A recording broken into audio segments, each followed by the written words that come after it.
Today we have here with us Bahaa Harraz, who is the president of ILIA.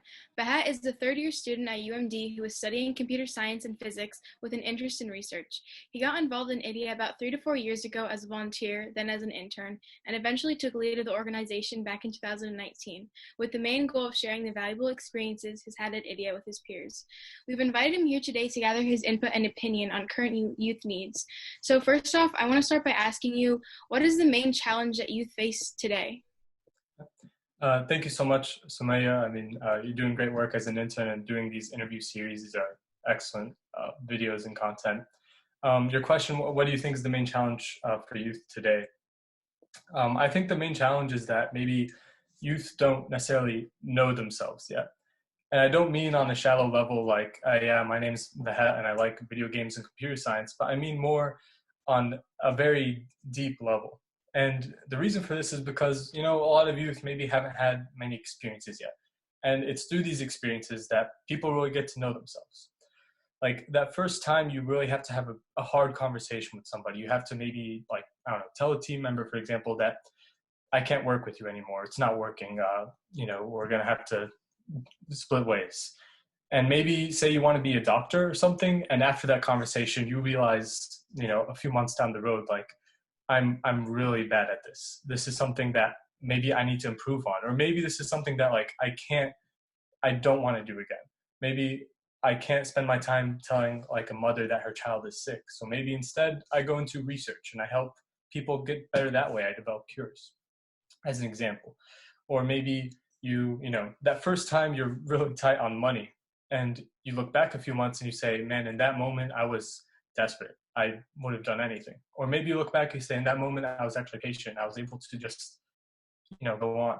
You realize how important money is to you. Or, the list goes on and on. The first time you disappoint yourself, you say, what was I like in that moment? And how did I react? And through these experiences, you kind of know yourself better. You surprise yourself and you learn from that years down the line. And once you understand these things, you kind of know more what you're capable of, what situations you need to avoid because you don't do well in those situations, and what situations you perform in. And a lot of times for youth, actually, they learn that they're actually capable of a lot more than they think. And through these experiences, when they make themselves proud and they also disappoint themselves and learn from the experiences, they actually grow as people. And I think that's when they start maturing and are able to handle a lot more things. So what do you think is the most important youth need in this current time period, and why is that? So kind of going off of what I just said, I think the most important thing is for youth to still be doing things. If you're on summer break in the middle of high school and you're not doing anything during summer, I'm telling you from experience, that summer is going to go away like in a snap. And it's all just going to be the same day over and over again. You wake up, you play video games, maybe you go outside a little bit, but you don't grow, you don't do much. And so I think it's really important that youth have things to do.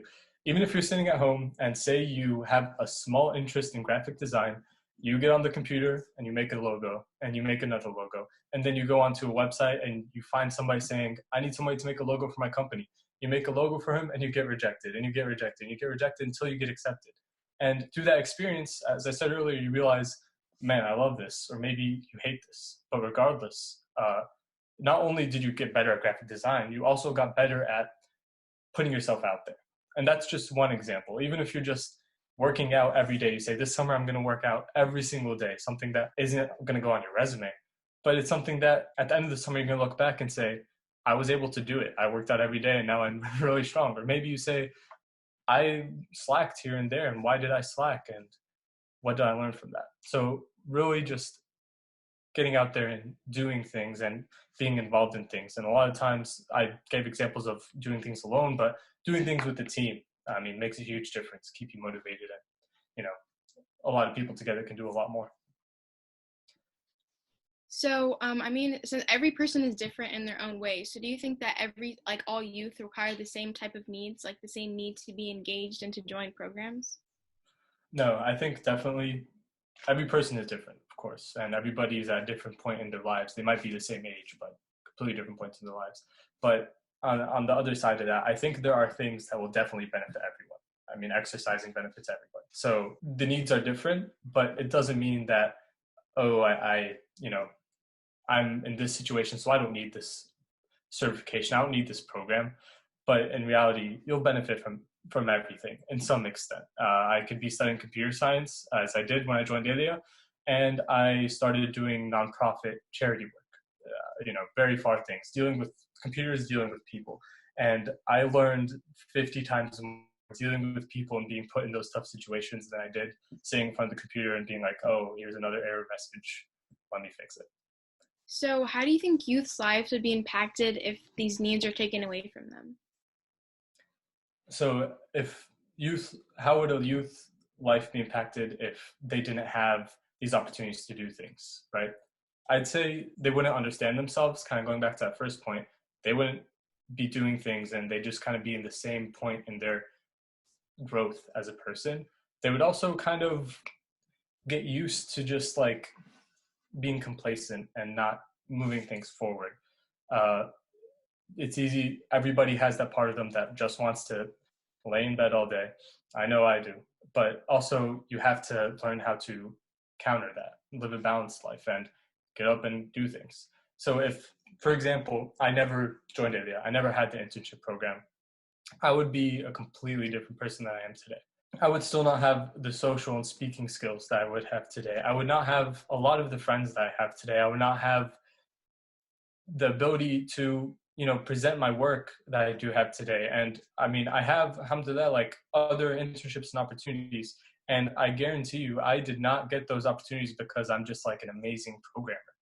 I got those because when I went into the office, I presented myself in a way that was serious, and then when I stayed there, I proved myself because I don't sit there and just somebody tells me, hey, can you write this code, and I write it. Instead, somebody is able to tell me, hey, can you write this code? Can you solve this problem?